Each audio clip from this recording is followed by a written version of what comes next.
Good day to you one and all, it is I, Justin Hawkins, and this is Justin Hawkins Rides Again.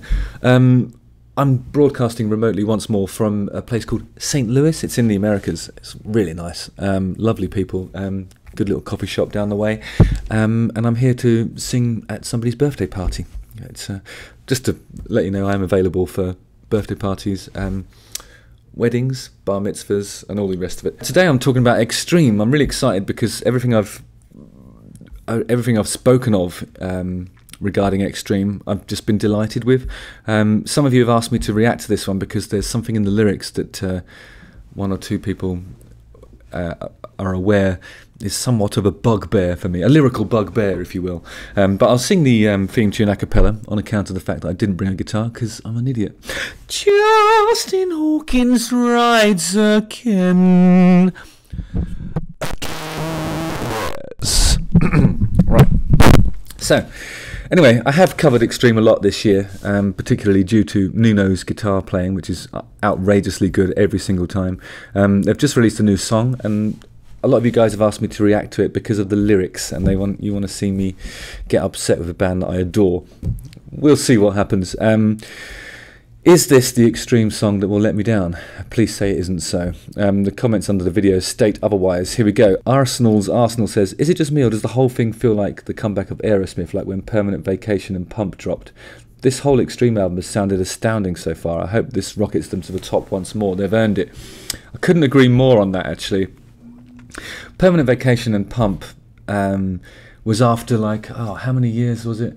They'd done things like Done With Mirrors and had some sort of false starts, comebacks. But I think the reasons why that period of inactivity in Aerosmith's career was slightly different to that of Extreme. But I totally recognise that that's a good observation. Russell Brooks says, "Dudes, maybe the best song you guys have ever done. The drums rock, great bass line, great guitar work, Nuno and Gary. This might be your best vocal ever. The song really hits hard emotionally. I'm glad you guys are back." Well, I think we can all agree on that. I'm going to click on this and see what you guys are on about.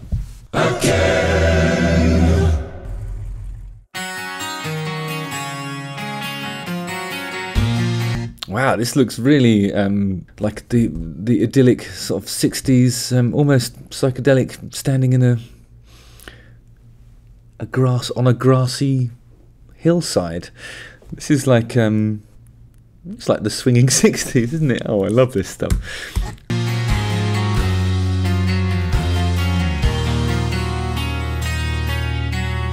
Nuno's got one of those heads that really suits that kind of hat. If I put one on, I just look like, I think I look like one of Roger Hargreaves' Mr. Men. Maybe Mr. Bump, but with a brim around the outside. Mr. Bumpy Brim, they would call me.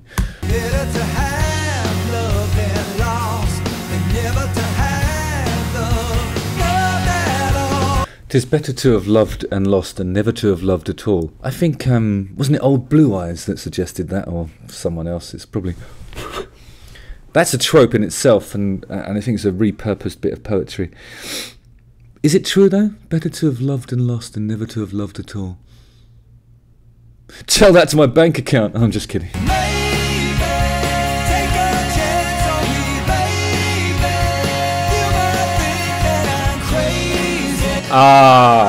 I get it. Okay, so this is the bit that I think... I'm just going to scroll back to about 1 minute 15.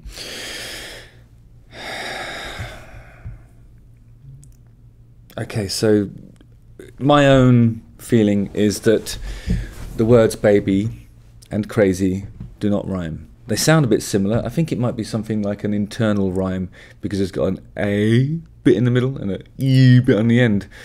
But the thing that doesn't make it rhyme is the Z and the B. Ordinarily that would really annoy me, but I don't think they're presenting this as like a couplet. It's a backing vocal part. I'm gonna let it slide for now.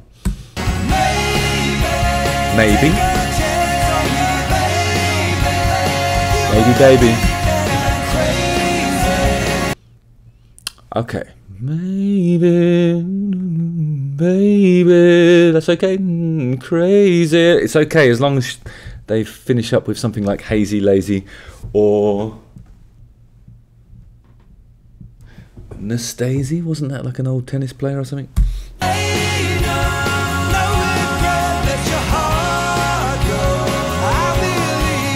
All that stuff rhymes. Rainbow, say no, heart go. Now I'm going to let it slide. It's extreme, they're allowed it. Come on.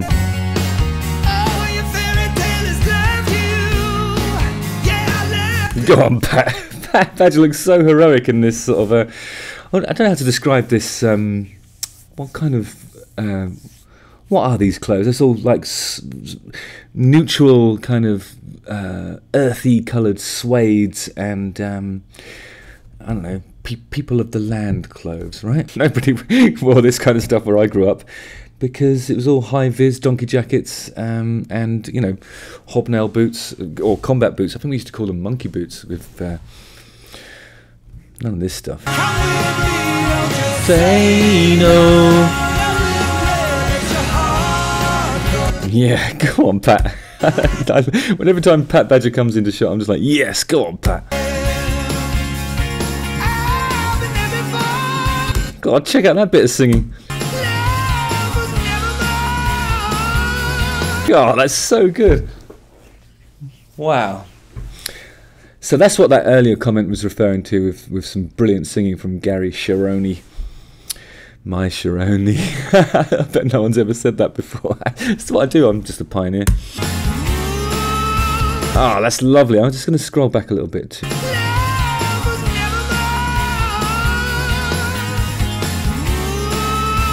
I love that bit. 2:56, 2 minutes 56 is when it goes. Ooh, ooh, it's just gorgeous. Brilliant middle eight. Oh, middle eight, by the way. In England we call it a middle eight. In America they call it a bridge.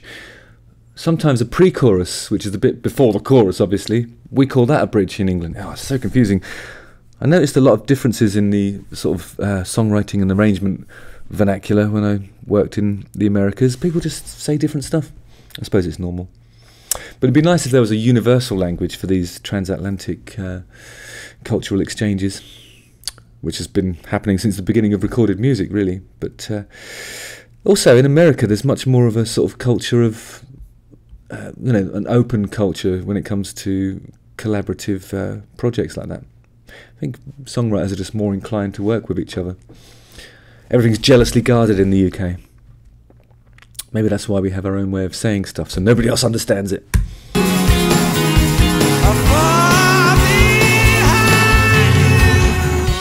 Okay, now if I were to try and predict, far be it, this isn't about trying to imagine what's going to happen next, but if I were to do that, I'd say after a middle eight like that, well, there'll be a little drop and then some kind of really impressive Nuno Betancourt guitar solo. I'm hoping it's played on that acoustic, so there's no swap out to be done, and the suspension of disbelief that we're actually witnessing them live on a hillside somewhere idyllic in the 60s is not shattered. I want to see him doing an acoustic solo. Come on, Nuno.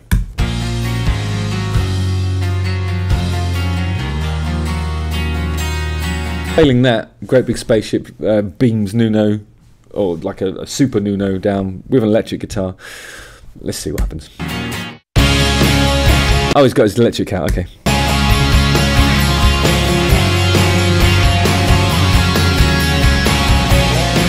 Curly lead as well, that's cool. Ah, this is like the November rain when Slash, or Splash as some people refer to, walks away from the church to do a heroic solo while a helicopter sort of films him, I suppose.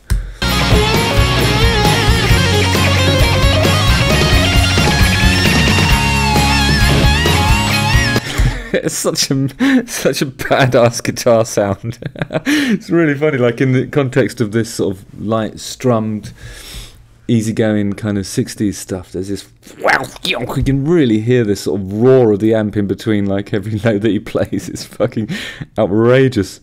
But of course he's got it under control because he's Nuno, and obviously none of that stuff bothers him.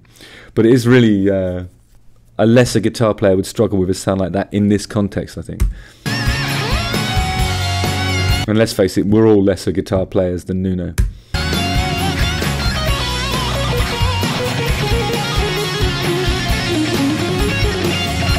as evidenced by that ridiculous run there.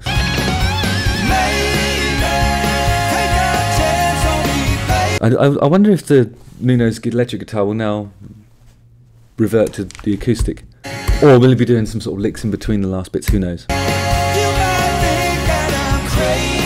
Baby, maybe, baby. I'm going to consider that the couplet. The crazy bit is just an additional thing. It wasn't supposed to rhyme in the first place. Right, guys? Right? Rainbow. What rhymes with rainbow? Say no. Correct. Heart go. Works.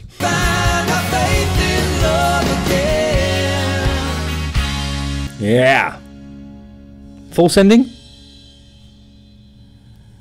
No. That was a real ending.